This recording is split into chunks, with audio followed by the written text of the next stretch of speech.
ভাইরা আমার, আজ দুঃখ ভারাক্রান্ত মন নিয়ে আপনাদের সামনে হাজির হয়েছি। আপনারা সবই জানেন এবং বোঝেন আমরা আমাদের জীবন দিয়ে চেষ্টা করেছি, কিন্তু দুঃখের বিষয় আজ ঢাকা, চট্টগ্রাম, খুলনা, রাজশাহী, রংপুরে আমার ভাইয়ের রক্তে রাজপথ রঞ্জিত হয়েছে। আজ বাংলার মানুষ মুক্তি চায়, বাংলার মানুষ বাঁচতে চায়, বাংলার মানুষ তার অধিকার চায়। কি অন্যায় করেছিলাম?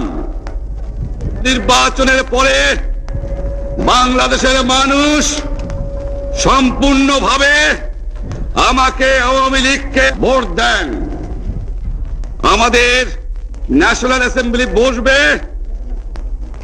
আমরা সেখানে শাসনতন্ত্র তৈরি করব এবং এই দেশকে আমরা গড়ে তুলব। এদেশের মানুষ অর্থনৈতিক, রাজনৈতিক, সাংস্কৃতিক মুক্তি পাবে। কিন্তু দুঃখের বিষয়, আজ দুঃখের সঙ্গে বলতে হয় 23 বছরের করুণ ইতিহাস, বাংলার অত্যাচারের, বাংলার মানুষের রক্তের ইতিহাস, 23 বছরের ইতিহাস, মুমূর্ষ নরনারীর আর্তনাদের ইতিহাস, বাংলার ইতিহাস, এদেশের মানুষের রক্ত দিয়ে রাজপথ রঞ্জিত করার ইতিহাস। 1952 সালে রক্ত দিয়েছি, 1954 সালে নির্বাচনে জয়লাভ করেও আমরা গদিতে বসতে পারি নাই। 1958 সালে আইয়ুব খান মার্শাল ল জারি করে 10 বছর পর্যন্ত আমাদের গোলাম করে রেখেছে। 1967 সালে 6 দফার আন্দোলনে 7ই জুনে আমার ছেলেদের গুলি করে হত্যা করা হয়েছে। 1969 আন্দোলনে আইয়ুব খানের পতন হওয়ার পরে যখন ইয়াহিয়া খান সাহেব সরকার নিলেন, তিনি বললেন দেশে শাসনতন্ত্র দেবেন, গণতন্ত্র দেবেন, আমরা মেনে নিলাম। তারপরে অনেক ইতিহাস হয়ে গেল, নির্বাচন হলো। আমি প্রেসিডেন্ট ইয়াহিয়া খান সাহেবের সঙ্গে দেখা করেছি। আমি শুধু বাংলার নয়, পাকিস্তানের মেজরিটি পার্টির নেতা হিসাবে তাকে অনুরোধ করলাম 15ই ফেব্রুয়ারি তারিখে আপনি জাতীয় পরিষদের অধিবেশন দেন। তিনি আমার কথা রাখলেন না, তিনি রাখলেন ভুট্টো সাহেবের কথা। তিনি বললেন প্রথম সপ্তাহে মাসে হবে। আমরা বললাম ঠিক আছে, আমরা অ্যাসেম্বলিতে বসবো।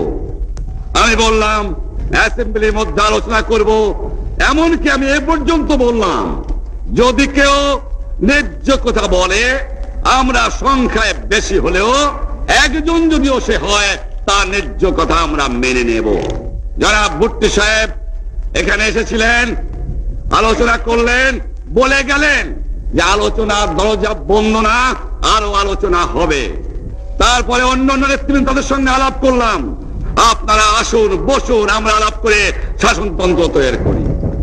তিনি বললেন পশ্চিম পাকিস্তানের মেম্বাররা যদি এখানে আসে তাহলে কসাইখানা হবে অ্যাসেম্বলি।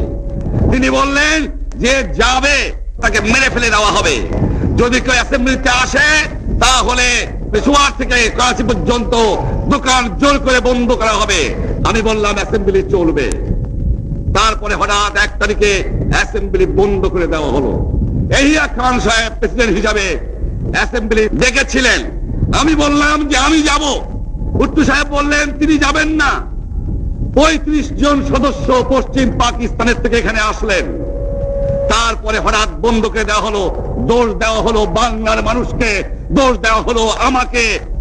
বন্ধ করে দেওয়ার পরে দেশের মানুষ প্রতিবাদ মুখর হয়ে উঠলো। আমি বললাম শান্তিপূর্ণ ভাবে আপনারা হরতাল পালন করেন। আমি বললাম আপনারা কল কারখানা সবকিছু বন্ধ করে দেন। জনগণ সাড়া দিল, আপন ইচ্ছায় জনগণ রাস্তায় বেরিয়ে পড়লো। তারা শান্তিপূর্ণ ভাবে সংগ্রাম চালিয়ে যাওয়ার জন্য স্থির প্রতিজ্ঞাবদ্ধ হলো। কি পেলাম আমরা? আমার পয়সা দিয়ে অস্ত্র কিনেছি বহিঃশত্রু আক্রমণ থেকে দেশকে রক্ষা করার জন্য।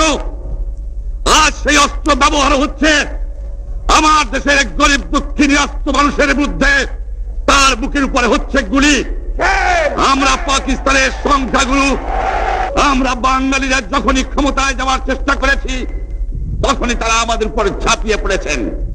দেখা হয় তাকে আমি বলেছিলাম, জনাব ইয়াহিয়া খান সাহেব, আপনি পাকিস্তানের প্রেসিডেন্ট, দেখে যান কিভাবে আমার গরিবের উপরে, আমার বাংলার মানুষের বুকের উপরে গুলি করা হয়েছে, কি করে আমার মায়ের কোল খালি করা হয়েছে, কি করে মানুষকে হত্যা করা হয়েছে।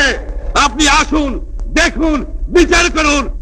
উনি বললেন, আমি নাকি স্বীকার করি তারিখে রাউন্ড টেবল কনফারেন্স হবে। আমি তো অনেক আগে বলেছি কিসের আসতেছি, তার সঙ্গে বলবো, যারা আমার মানুষের বুকে রক্ত নিয়েছে তাদের সঙ্গে বলবো। হঠাৎ আমার সঙ্গে পরামর্শ না করে 5 ঘন্টা গোপনে বৈঠক করে যে বক্তৃতা তিনি করেছেন, সমস্ত দোষ তিনি আমার উপরে দিয়েছেন, বাংলার মানুষের উপরে দিয়েছেন।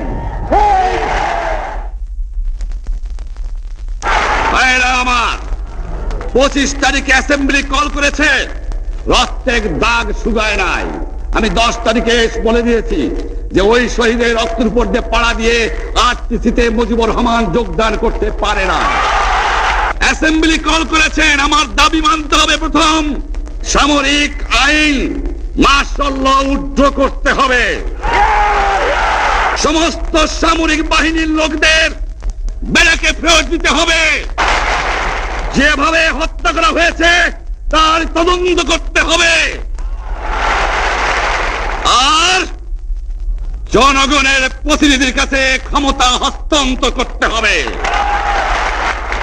তারপরে বিবেচনা করে দেখব আমরা অ্যাসেম্বলিতে বসতে পারবো কি পারবো না।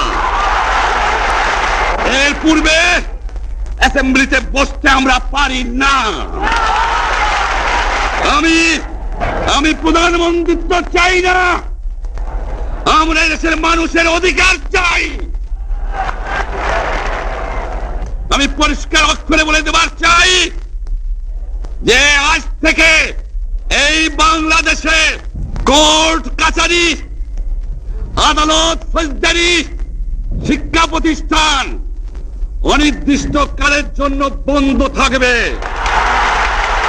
গরিবের যাতে কষ্ট না হয়, যাতে আমার মানুষ কষ্ট না করে, সেই জন্য সমস্ত অন্য জিনিসগুলো আছে সেগুলোর হরতাল কাল থেকে চলবে না। রিক্সা ঘোড়াগাড়ি চলবে, রেল চলবে, লঞ্চ চলবে, শুধু secretariat, supreme court, high court, জজ কোর্ট, সেমি গভর্নমেন্ট দপ্তরগুলো ওয়াবদা, কোনো কিছু চলবে না।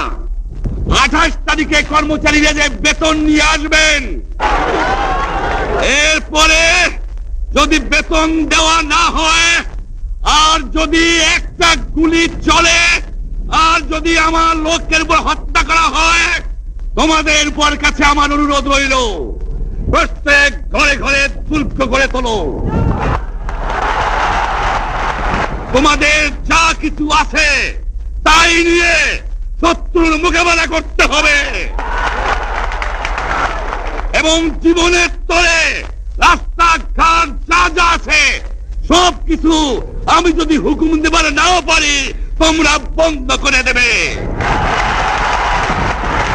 আমরা ভাতে মারবো, আমরা পানিতে মারবো, তোমরা আমার ভাই, তোমরা বাড়াকে থাকো, কেউ তোমাদের কিছু বলবে না, কিন্তু আর আমার বুকের পর গুলি চালাবার চেষ্টা করো না। 7 কোটি মানুষকে চাপা রাখতে পারবো না। আমরা যখন মরতে শিখেছি তখন কেউ আমাদের দবাতে পারবে না। আর যে সমস্ত লোক শহীদ হয়েছে, আঘাতপ্রাপ্ত হয়েছে, আমরা আওয়ামী লীগের থেকে যতদূর পারি তাদের সাহায্য করতে চেষ্টা করব। যারা পারেন আমার রিলিফ কমিটি সামান্য টাকা পয়সা পৌঁছিয়ে দেবেন। আর এই 7 দিন হরতালে যে সমস্ত শ্রমিক ভাইরা যোগদান করেছেন, প্রত্যেকটা শিল্পের মালিক তাদের বেতন পৌঁছায় দেবেন। সরকারি কর্মচারীদের বলি, আমি যা বলি তা মানতে হবে। যে পর্যন্ত আমার এই দেশের মুক্তি না হবে, খাজনা ট্যাক্স বন্ধ করে দেওয়া হলো, কেউ দেবে না। শোনেন, মনে রাখবেন, শত্রু বাহিনী ঢুকেছে, নিজেদের মধ্যে আত্মকলহ সৃষ্টি করবে, লুটতরাজ করবে। এই বাংলায় হিন্দু মুসলমান বাঙালি নন বাঙালি যারা আছে তারা আমাদের ভাই, তাদের রক্ষার দায়িত্ব আপনাদের উপরে, আমাদের জন্য বদনাম না হয়। মনে রাখবেন রেডিও টেলিভিশনের কর্মচারীরা, যদি রেডিওতে আমাদের কথা না শোনে তাহলে কোন বাঙালি রেডিও স্টেশনে যাবেন না। যদি টেলিভিশন আমাদের নিউজ না দেয় কোন বাঙালি টেলিভিশনে যাবেন না। 2 ঘন্টা ব্যাংক খোলা থাকবে যাতে মানুষ তাদের মায়নাপত্র নেবার পারে, কিন্তু পূর্ব বাংলার থেকে পশ্চিম পাকিস্তানে 1 পয়সা চালান হতে পারবে না। টেলিফোন টেলিগ্রাম আমাদের এই পূর্ব বাংলায় চলবে এবং বিদেশের সঙ্গে নিউজ পাওয়া হলে আপনারা চালাবেন, কিন্তু যদি এই দেশের মানুষকে খতম করার চেষ্টা করা হয় বাঙালিরা বুঝে শুনে কাজ করবেন। প্রত্যেক গ্রামে প্রত্যেক মহল্লায় আওয়ামী লীগের নেতৃত্বে সংগ্রাম পরিষদ গড়ে তোলো এবং তোমাদের যা কিছু আছে তাই নিয়ে প্রস্তুত থাকো। মনে রাখবা, রক্ত যখন দিয়েছি রক্ত আরো দেব, এই দেশের মানুষকে মুক্ত করে ছাড়বো ইনশাআল্লাহ। এবারে সংগ্রাম আমাদের মুক্তির সংগ্রাম, এবারে সংগ্রাম স্বাধীনতার সংগ্রাম। জয় বাংলা।